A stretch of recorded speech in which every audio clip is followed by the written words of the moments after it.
Hey, what is going on, guys? Michael here for Tactica Imperialis. Continuing my Codex Necrons analysis here today. I've already uploaded part 1, which looks at the named characters. This is going to look at the generic HQ section and the Royal Court. Okay, so first HQ is the Necron Overlord. 90 points, weapon skill 4, ballistic skill 4, strength and toughness 5, 3 wounds, initiative 2, 3 attacks, leadership 10, and a 3+ armor save. So it's better and worse than your typical Space Marine equivalent because he's got higher strength and toughness, but he's a lot slower. He has a Staff of Light, which is 3 shots, strength 5, AP 3, 12-inch range. RP, independent character, never living, and he may take a few options. Pharaon gives him and his unit stubborn, useful with Gorse Immortals perhaps, or warriors, but not that good because you don't really want to be assaulted with Necrons. Hyperphase Sword, this is a power weapon, very generic, free swap. If you're designed for melee, then yes, this can work, but otherwise I would keep the Staff of Light. Gauntlet of Fire, rerolls to wound I think in melee, and a Flamer, not bad, but less powerful I think. Void Blade, Rending, and Entropic Strike, so you're very good at removing armor saves and killing vehicles, which is very useful. War Scythe, if I'm honest, this eclipses everything. +2 strength, AP 1, armor bane. It's the all-round best weapon the Necrons have, if I'm honest, for melee. You lose your ranged power, but I don't see that as a big hindrance. May take a phylactery for coming back after RP. You may gain D3 wounds instead of just 1, which is good if you really need your Overlord to survive as an insurance. Mind Shackle Scarabs, again, this is one of the auto takes. You usually see this particularly with characters who you need to just lock down or perhaps even kill without attacking them. Sempiternal Weave, 2+ armor save. I've seen it taken, I've used it, and it does help if you're running against something that will use a lot of AP3. Otherwise, it's not that useful. Tesseract Labyrinth, bit of a gimmick, 1 use only, take a strength test or die. Good against guard characters, but less good against Marine or Orc characters because of their higher strength. Tachyon Arrow, single shot, strength 10 AP 1 unlimited range. Very powerful, but you're still rolling to hit. Even at BS4, you're going to need something of twin linking. So a Triarch Stalk would be good with this. Resurrection Orb, usually run a Res Orb because it increases RP from 5 to 4. So I would never leave home without it if I had the points. Phase Shifter, 3+ invulnerable. This I would consider an auto take if it didn't cost 45 points. At that cost, you really need a 1500 to 2000 point game to justify it. But it's one of the best ways to keep alive. There are 2 ways to run a Lord, really. You can run him for all-out killing with War Scythe, Shackle Scarabs, Tachyon Arrow, etc. Or you can run him to stay alive with things like Phylactery, Sempiternal Weave, Res Orb, Phase Shifter. Depends on how you want to run it. You can also take a Catacomb Command Barge for him. This is up to you. I'll go over those in my troops video. Okay, the other HQ is the Destroyer Lord. Same weapon skill, ballistic skill and strength. He's toughness 6, 3 wounds, and the rest of the stat line is the same. He has a War Scythe bog standard, which is an improvement. 125 points, jump infantry. Preferred enemy on everything, so that means he's re-rolling to hit and to wound rolls of 1, which combines really well with strength 7 from the War Scythe. May exchange War Scythe for Gauntlet of Fire, Staff of Light, Void Blade. I wouldn't bother because a War Scythe is probably the best bet here. Sempiternal Weave, you can do. Sorry, zoom's gone. Mind Shackle Scarabs, even better on a Destroyer Lord than an Overlord because of his maneuverability. Tachyon Arrow, Res Orb. Yes, a Res Orb, but if you run him as many competitive players run him, the Res Orb is for him only. Because there aren't many people who run the Cannot Tech Wraiths, which I'll do in my fast attack video.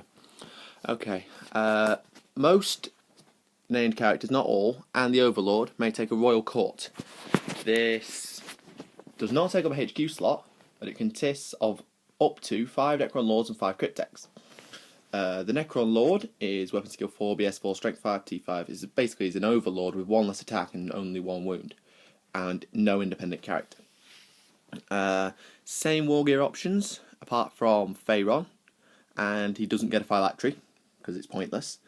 So these are often used as insurances for challenges. And then you have Cryptex, Cryptex have a Necron warrior stat line in essence, Staff of Light, and they have a very series of disciplines. I'm going to go to the Cryptech page to explain this because they don't really get the full justice here. Okay. So, Harbinger of Despair. This guy swaps his Staff of Light for an Abyssal Staff, which is a Flamer template, Strength 8, Assault 1, but it wounds against Leadership, not Toughness. So if you're Leadership 8, it's wounding on a 4+. Against Leadership 9, it's a 5+. So the Strength 8 isn't all that good actually, but it's good. But most people don't use him for the staff, they use him for this. The Veil of Darkness. He may use it in his movement phase.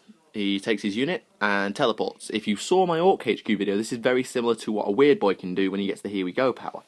But for those of you who didn't see it, it allows him to take his unit, say from here, say, don't want you here anymore, put them over here, and repeat. You can only do this once a game.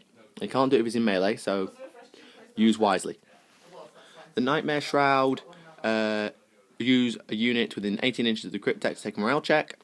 Not bad. Good against leadership armies, but against Necrons, demons, etc., not so good. And he costs 5 points to upgrade to a Harbinger of Despair. And the upgrades are 10 points for the Shroud and 30 points for Veil of Darkness. You can only take one of the special upgrades per army, but you can take as many of each specific Harbinger as you like. Harbinger of Destruction has an Eldritch Lance, which is 36 inch range, Strength 8, AP 2, Assault 1. A slightly nerfed version of the Las Cannon, really, and more manoeuvrable. 10-point upgrade, just forget that. Cryptech may take a Gaze of Flame, which means their account has defensive grenades, which is quite good if you're being charged. Solar Pulse can activate Night Fighting. This is great for Necrons because they are quite short-ranged anyway, so can use it well against Guard or that sort of thing, but against melee armies, not so good. And this is one of the more commonly used. Harbingers of Eternity don't get used all that much. The Eon Stave is a melee weapon. Any enemy that suffers an unsaved wound loses fleet if it has it, and has WSBS, initiative, and attacks 1 for the rest of the game. This is great, but it doesn't have an AP value, so something combined with Entropic Strike, this is great, but otherwise not so amazing. Although, if it does pay off, and you lock down that super bad Terminator character, I'm looking at you, Abaddon, he's out of the game and he's an easy kill. Well, not an easy kill, but he's a lot harder to kill you. You may also take a Chronometron, or Chronometron, I'm not sure how you say it. You can reroll 1d6 roll each phase. If he's in a unit, this can be used as one of the unit's d6s. This is good if you neither need a shooting attack to come off, or need a roll to wound to land, etc.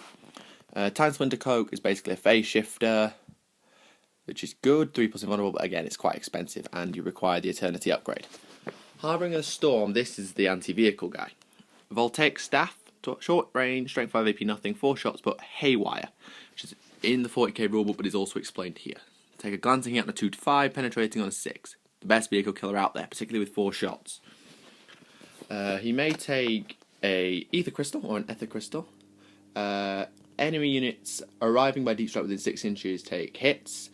Increases the number of hits per crystal, which is not bad, but you have to be quite close to make it work. So good for dealing with drop pods or Deathwing Terminators that are just trying to land in a bad spot.